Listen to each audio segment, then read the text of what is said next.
الحمد لله رب العالمين، والصلاة والسلام على سيد الأنبياء والمرسلين وعلى آله وأصحابه أجمعين। বন্ধুরা আমার, ভাইরা আমার, আমরা আলোচনা করতেছিলাম বিশ্বনবীর জীবনী সম্পর্কে। বিশ্বনবীর জীবনী আলোচনা করতে গিয়ে আমরা জেনেছি আল্লাহর নবী যখন দ্বীনের দাওয়াত প্রকাশ্য দেওয়া শুরু করলো, মক্কার কাফের মুশরিক বেদুইনরা বিভিন্ন ষড়যন্ত্র করতে শুরু করলো। যখন হজের মৌসুম চলে এলো, তাদের মনের ভিতরে একটা ভয় ঢুকে গেল। আহারে, মুহাম্মদ বুঝি দ্বীনের দাওয়াত প্রচার করার মতো বিশ্ববাসীকে একটা সুযোগ তৈরি হয়ে গেল। বিশ্ববাসীর কাছে দাওয়াত দিবে হজের মৌসুমে। যেভাবে হোক আমরা হজ পালনকারীদেরকে আমরা বিভিন্ন ভাবে বুঝিয়ে সুঝিয়ে আমরা বুঝাতে সমর্থ হব যে মুহাম্মদ একজন জাদুকর, একজন গণক, একজন কবি। বিভিন্ন চিন্তা ভাবনা তারা মাথায় নিয়ে এলো। কিন্তু যখন হজের মৌসুম চলে এলো, আল্লাহর নবী বিশ্ব নবী জনাব মুহাম্মদুর রাসূলুল্লাহ সাল্লাল্লাহু আলাইহি ওয়াসাল্লাম দ্বীনের দাওয়াত দেওয়া শুরু করে দিলেন। মক্কার কাফের মুশরিকরা যখন আল্লাহর নবী সম্পর্কে বিভিন্ন কুধারণা দিতে লাগলো, হাজিগণরা তারা আল্লাহর নবীর সম্পর্কে ভালোভাবে জানার কৌতূহল জাগলো। আল্লাহর নবী সম্পর্কে ভালোভাবে জেনে জেনে ঈমানের সাথে আস্বাদন করতে শুরু করলো। কাফের মুশরিকরা যখন দেখলো যে হজের মৌসুমে তাদের যে প্রচারণা ছিল আল্লাহর নবীর বিরুদ্ধে, তা কোনো কাজে আসলেনি, এবার তারা বিভিন্ন পন্থা অবলম্বন করতে শুরু করলো। কুরাইশগণ যখন দেখলেন যে মুহাম্মদুর রাসূলুল্লাহ সাল্লাল্লাহু আলাইহি ওয়াসাল্লামকে তার দ্বীনের দাওয়াত এবং তাবলীগকে নিবৃত করার কোনো কৌশল কার্যকর হচ্ছে না, তখন তারা পুনরায় চিন্তা ভাবনা করে তার তাবলীগী কর্মকাণ্ডকে সম্পূর্ণ নিশ্চিহ্ন করে ফেলার জন্য নানামুখী পন্থা প্রক্রিয়া অবলম্বন শুরু করে দিল। যায় পন্থা সমূহের ভিতর থেকে আমরা কয়েকটি পন্থা আপনাদের সম্মুখে আলোচনা করব ইনশাআল্লাহ। তাদের প্রথম পন্থা ছিল উপহাস, ঠাট্টা, তামাশা, ব্যঙ্গ, বিদ্রূপ, মিথ্যা প্রতিপন্ন, অকারণে হাসাহাসি। এটি ছিল তাদের প্রথম পন্থা। বিভিন্ন অবমাননাকার উক্তি ইত্যাদির মাধ্যমে নবী করিম সাল্লাল্লাহু আলাইহি ওয়াসাল্লামকে তারা কটূক্তি করতে শুরু করে দিল। নবী করিম সাল্লাল্লাহু আলাইহি ওয়াসাল্লামকে তারা জর্জরিত এবং অতিষ্ঠ করে তুলতে চাইলেন। এর অন্তর্নিহিত উদ্দেশ্য ছিল মুসলিমগণকে সন্দেহপরায়ণ, বিপন্ন ও ব্যতিব্যস্ত করে তাদের উদ্যম ও কাজের সম্পৃক্ততা নষ্ট করে দেওয়া। এ উদ্দেশ্যে মুশরিকগণ রাসূল করিম সাল্লাল্লাহু আলাইহি ওয়াসাল্লামকে অশালীন অপবাদ এবং গালিগালাজ করতে কুণ্ঠিবোধ করেননি। তারা কখনো তাকে পাগল বলে সম্বোধন করতেন, যেমনটি ইরশাদ হচ্ছে وقالوا يا أيها الذي نزل عليه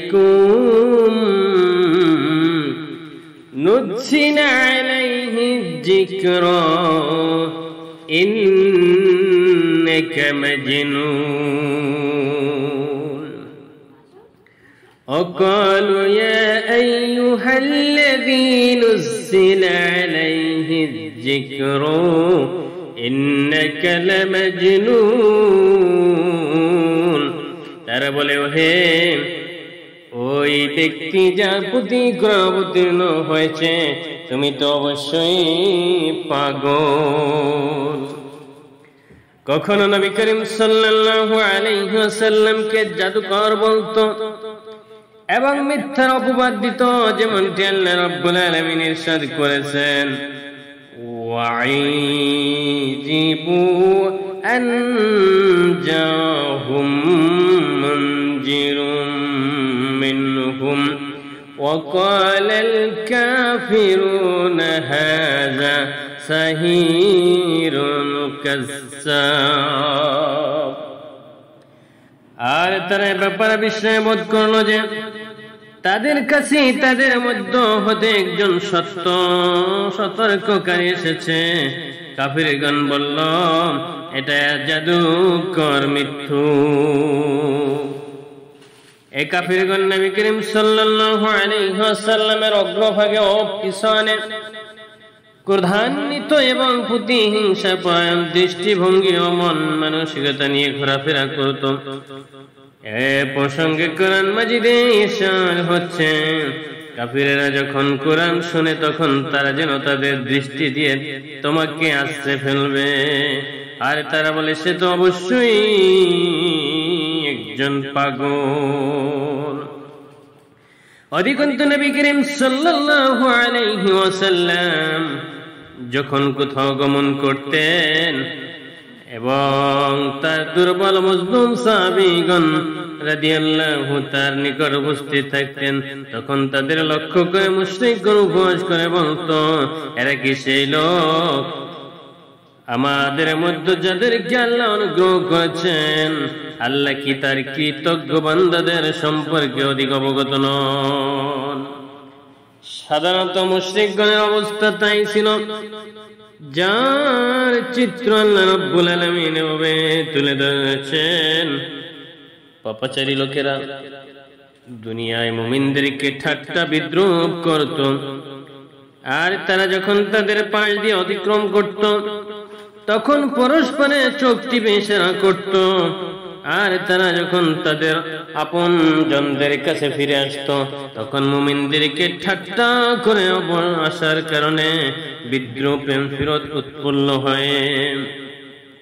আর তারা যখন মুমিনদেরকে দেখতো তখন বলতো, এরা তো একেবারে গুমরাহ, তাদেরকে তো মুমিনদের হেফাজতকারী হিসেবে পাঠানো হয়নি।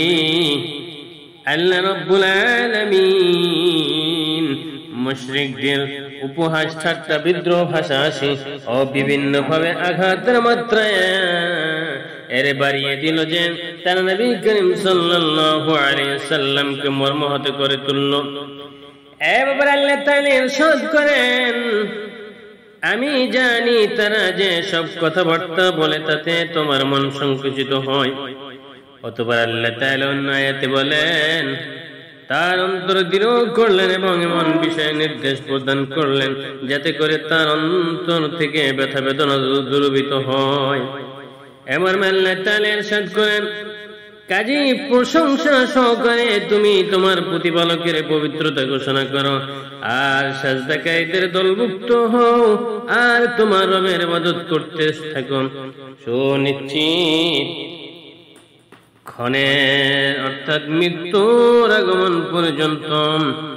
অধিকান্ত আল্লাহ তাআলা ইতিপূর্বে তার প্রিয় হাবিবকে জানিয়ে দিয়েছেন যে এসব ঠাট্টা বিদ্রোহকারীদের জন্য আল্লাহ যথেষ্ট। আল্লাহ তাআলা বলেন, সেই ঠাট্টা বিদ্রোহকারীদের বিরুদ্ধে তোমার জন্য আমি যথেষ্ট, যারা আল্লাহর সাথে অন্যকে ইলাহ বানিয়েছেন। কাজী শিরকের পরিণতি কি শীঘ্রই তারা জানতে পারবেন। আল্লাহ তাআলা জানিয়ে দিলেন যে এই অবস্থায় শীঘ্রই উন্নতি হবে এবং ঠাট্টা বিদ্রোহ তাদের ক্ষতির কারণ হবে। আল্লাহ রাব্বুল আলামিন অন্য আয়াতে বলেন, তোমার পূর্বেও রাসূলদেরকে ঠাট্টা বিদ্রুপ করা হয়েছে, অতএব যা নিয়ে তারা ঠাট্টা বিদ্রুপ করত তাই তাদের পরিবেষ্টন করে ফেলল। অর্থাৎ রাসূল করিম সাল্লাল্লাহু আলাইহি ওয়াসাল্লামকে তারা বিভিন্ন ভাবে ঠাট্টা বিদ্রুপ করতেন। দ্বিতীয় পন্থা হলো সংশয় সন্দেহের উস্কানি ও মিথ্যা দাওয়াতের মুখোশ উন্মোচন। নবী করিম সাল্লাল্লাহু আলাইহি ওয়াসাল্লামের শিক্ষা দীক্ষার বিষয়দের বিকৃত করে দেখানো, নবী সাল্লাল্লাহু আলাইহি ওয়াসাল্লামের শিক্ষা দীক্ষা সম্পর্কে জনমনে সন্দেহ সংশয় সৃষ্টি করা এবং মিথ্যা প্রচার করা, নবী সাল্লাল্লাহু আলাইহি ওয়াসাল্লামের শিক্ষা দীক্ষা ব্যক্তিত্ব ইত্যাদি সব কিছুকে অর্থহীন ও আজেবাজে প্রশ্নের সম্মুখীন করা, এসবগুলো অনবরত এত অধিক পরিমাণ করা যাতে জনসাধারণ তার দিন প্রচারের দিকে ধীরে স্থিরে ভাবে মনোযোগ দেয় এবং কিংবা চিন্তা ভাবনা করার সুযোগ না পায়। মুশরিকগণ যেমন কুরআন সম্পর্কে বলেছেন, এসব অলিক স্বপ্ন রাতে তৈরি করে দিনে সে তেলাওয়াত করে, সে মিথ্যা উদ্ভাবন করেছে, অর্থাৎ সে নিজের পক্ষ থেকে বানিয়েছে। এবং তারাও বলতো যে ইন্নামা ইউআল্লিমুহু বাশারুন, এক মানুষ তাকে মুহাম্মদ সাল্লাল্লাহু আলাইহি ওয়াসাল্লামকে শিখিয়ে দেয়। তারা বলে, কাফিররা বলে এটা মিথ্যা ছাড়া আর কিছুই নয়, সে তা অর্থাৎ কোরআন উদ্ভাবন করেছে এবং ভিন্ন জাতির লোকের ব্যাপারে তাকে সাহায্য করেছে।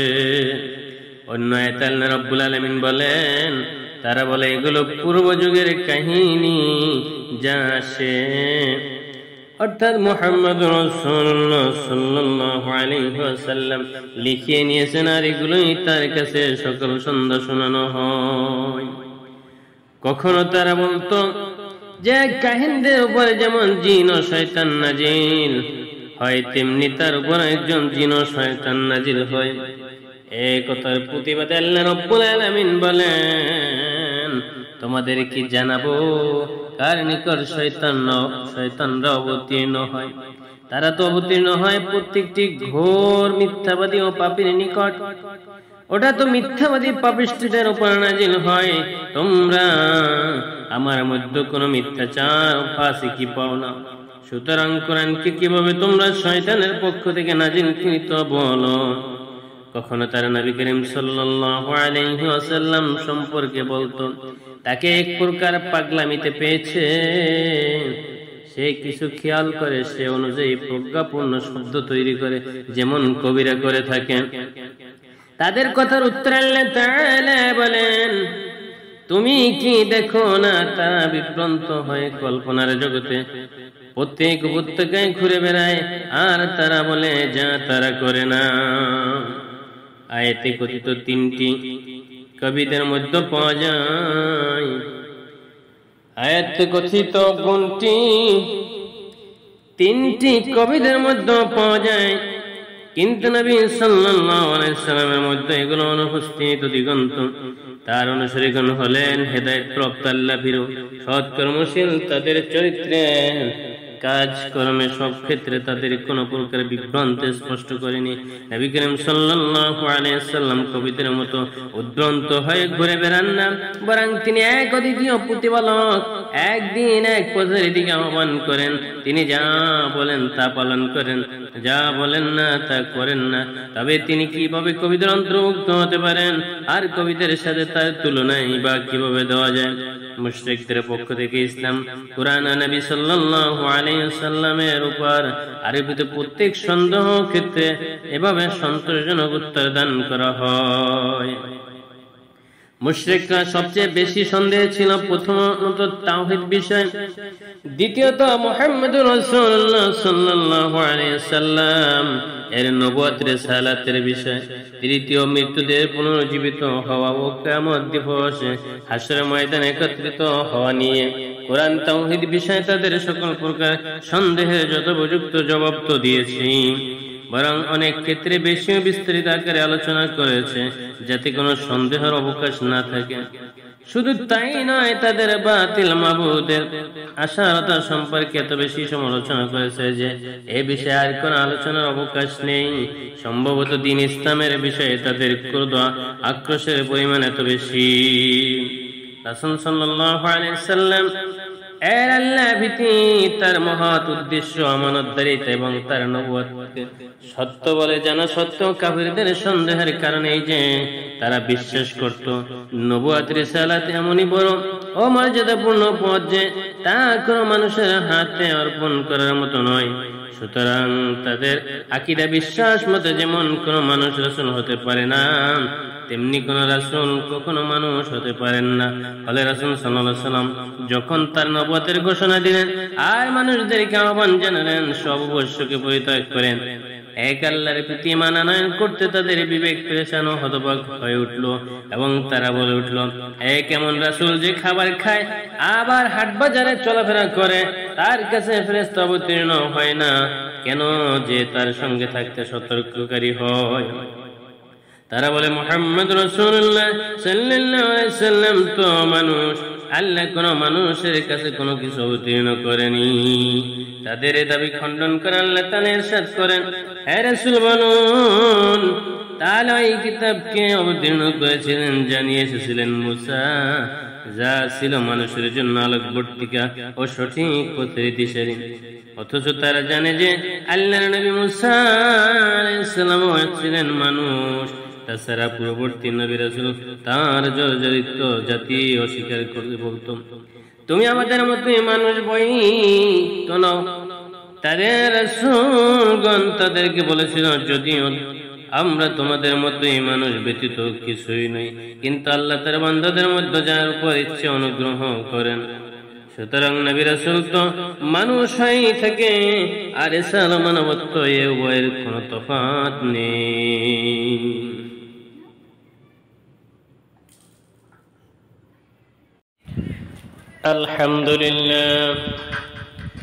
আলহামদুলিল্লাহ রাব্বিল আলামিন, ওয়াসসালাতু ওয়াসসালামু